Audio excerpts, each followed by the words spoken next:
nyo sa kanila, gutom ang mga tao. Gutom. Wow naman, gutom ang mga tao. Mas lalo kaming gutom kung ikaw ang maging Pangulo ng Pilipinas. Kita mo nga gutom pa lang mga tao pero nagpasasa ka sa confidential funds. Ang kapal naman ng face, ang kapal ng face. Gutom ang mga tao. Pero ang confidential funds mo, ginastos mo lang ng 7 days. Paano ba gutom ang mga tao? Bakit hindi mo na lang gamitin, no? Yung confidential funds mo sa pagbibigay mo ng tulong sa mga tao. Bakit ang dami-dami mga acknowledgement receipts na pag-alaman na hindi naman pala totoong tao sina Mary Grace Piatos? Alam mo kasi, doon pa lang sa paggamit mo ng confidential funds, maling-mali na yun. Dahil kaya nga tinawag na confidential funds, dapat gagastusin mo yun para sa may mga kinalaman tungkol sa seguridad, sa security. Pero sa mo ginastos? Tree planting? Ano pa yung sabi mo noon dati? Yung sinabi ng mga empleyado mo. Libreng sakay. Tapos meron pang para sa merienda. Tapos later on, nagbago na naman. Ano ba yan? Parang paiba-iba naman. Paiba-iba naman yung mga katwiran mo.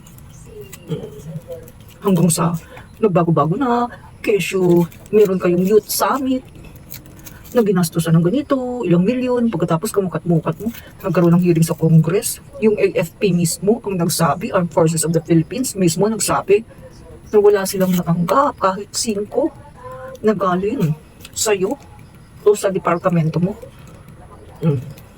So yung sinabi ng iyong mga empleyado na ginastos sa youth summit, nagpakain ng mga youth, mga 1,000 to 3,000 youth, o pahiya kasi nalaman ang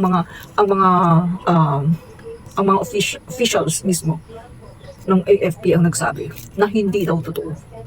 At ito pa yung mga acknowledgement receipts niyo, yung ano tawag doon, accomplishment report. Aba, napag-alaman. Kini-question ngayon pati ng mga AFP kung alam lang daw nila na doon yung gagamitin sa pagsisinungaling. Aba, sana daw hindi na sila nagbigay. O kita nyo? Grabing pagsisinungaling nyo nagkandahuli-huli kayo, nagkandaloko-loko. Paano kasi? Kapag nagsisinungaling ka talaga, nagkakaliwa, sali-saliwa ang iyong mga reasons. Kasi ganun talaga kapag kasinungalingan. Hindi mo kumbaga, hindi mo memorize Yung sasabihin mo ngayon, bukas hindi mo na alam kung anong sasabihin mo. Sa susunod na araw, pag tinanong ka ulit, hindi mo na alam. Kasi nga, nagsisinungaling ka lang.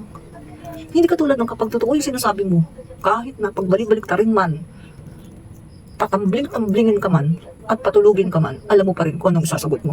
Kasi, totoo. Ano kayo ngayon? Duterte Pamor, Sara Pamor.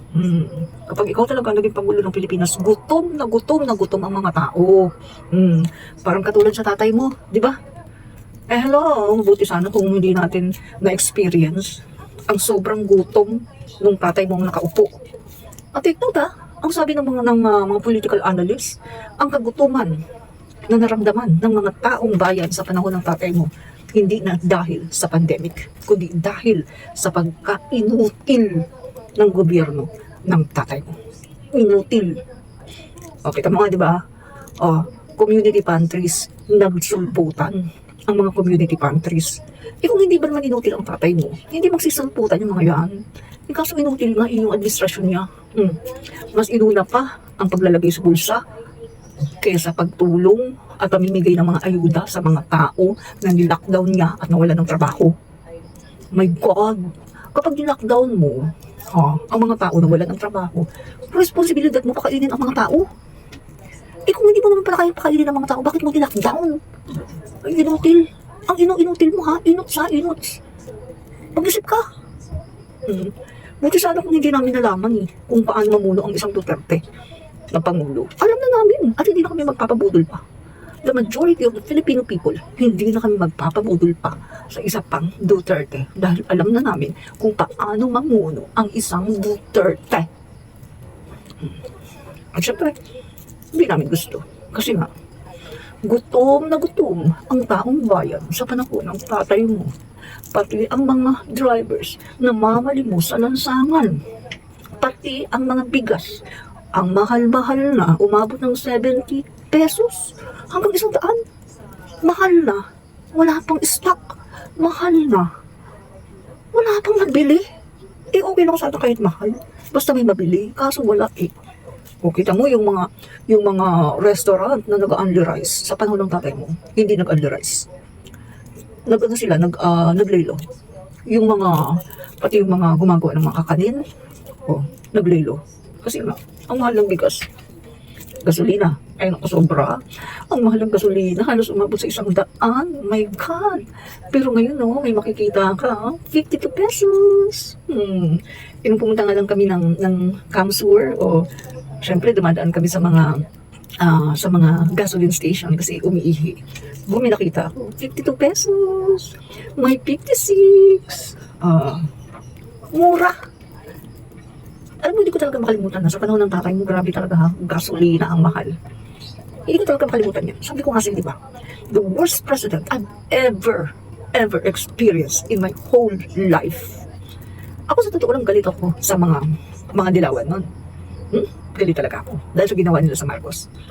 Pero ito to tell you frankly, to tell you truthfully, never akong nagutom sa panahon ni Pinoy. Kailan ako nagutom? Sa panahon ni Duterte. Kasi si Duterte, inutil. Biruin mo, ganda-gandang trabaho ko, malaki sweldo ko, malaki ang tax ko, taxpayer ako. Ba? Hindi ba lang ako nabigyan kahit isang ayuda?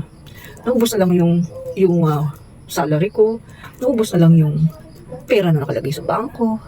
As in, walang ayuda from the government. Wala. Inutil. Sino ang nakatulong? Yung mga community pantries, pagkatapos ni Red Tag pa si Ana Patricia. Kasi nga, yung ginagawa ni Ana Patricia, nagre-reflect yung pagka-inutil ng gobyerno.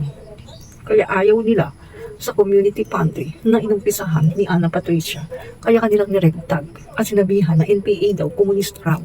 Communist daw. Hello, tumulong na nga. Niregtag pa. Yan. O kaya ikaw, Sarah, gutom ang mga tao sa panahon ng tatay mo.